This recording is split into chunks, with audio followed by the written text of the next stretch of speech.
Well, it's Dr. Lloyd Hey. It's about 6:30 in the morning on Tuesday. I'm just driving into work from Chapel Hill into Raleigh to the Hay Clinic and Duke Raleigh Hospital. It's a beautiful morning, and this is a chance for me to, I'm so busy during the day, to catch some of my thoughts for what happened yesterday, for some of the important interactions I had with patients and their families. And since I'll probably never have a chance to write a book, this hopefully is a chance to capture those precious moments when I learned something and then get a chance possibly to share it with you, which might be helpful for you as well. So on my way into work here along I-40, it's about a 30-minute trip. About halfway there is RDU Airport, where some of our guests will fly in. It's a nice airport, and that's about 15-20 minutes from Hay Clinic in Duke Raleigh, not far from WakeMed Children's Hospital, where I also work. So got a meeting this morning at 7 o'clock with the EPIC steering committee, and I've got to see my adult scoliosis patient before that. So a bit of a tight schedule after working out, getting up about 5 this morning.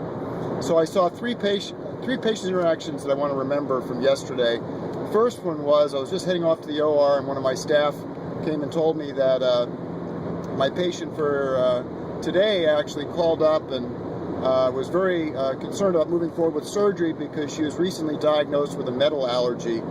And so this issue of metal allergy and scoliosis surgery, putting metal inside the body, has come up before. In fact, probably more than 10 years ago, when I was working at Duke Medical Center on faculty there, I was being filmed for the Discovery Channel, and I was interviewing this 26-year-old pharmacist right before surgery. The cameras are rolling, and it's the day before surgery, and all of a sudden the patient says, "I don't know if I can have surgery because I've got a severe metal allergy." And at that point I was putting in stainless steel hardware, and that was the first time that had ever come up. So obviously we had to stop rolling the cameras for a minute, and we got a chance to get the head of allergy and immunology from Duke involved. And at that point, we learned that you really cannot have an allergic reaction to the spinal implants. And that goes for other implants as well, like cardiac implants for pacemakers, etc. You can have an allergic reaction if you have something on your skin, but people do not react to hardware inside the body. In that particular case, 10, 12 plus years ago, that young lady did just fine, even though she was allergic even to stainless. And over the years, it's come up several times, and it's never been an issue. So I was able to tell Pam that, and she was reassured, and we're going to move forward with her surgery as planned.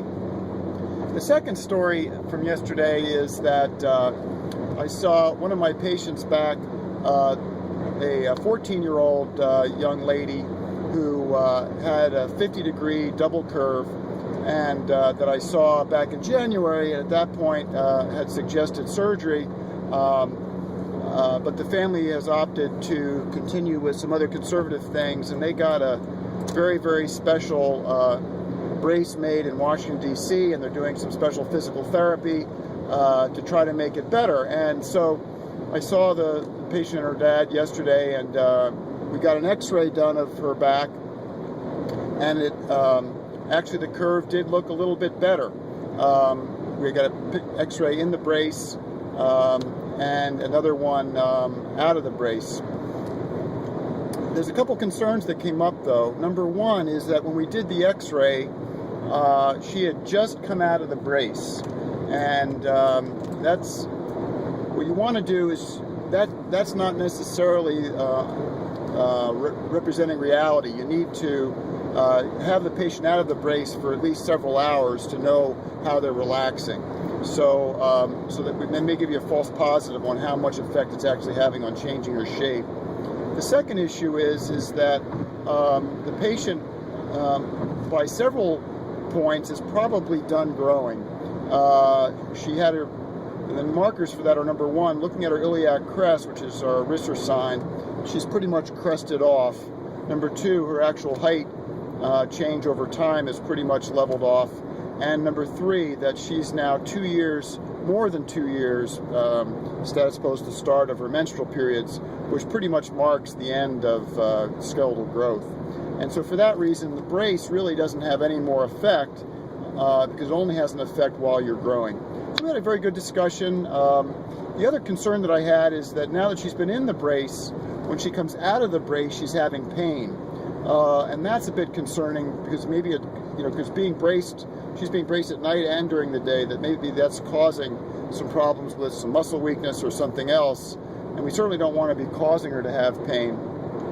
And the other issue is now that she is becoming more self-conscious wearing this large piece of plastic to school. And so anyway, but no pressure, no harm, no foul. Let's take a look in another 6 months.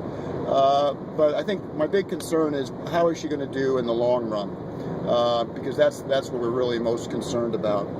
So in any case, those are some things we can think about for the future.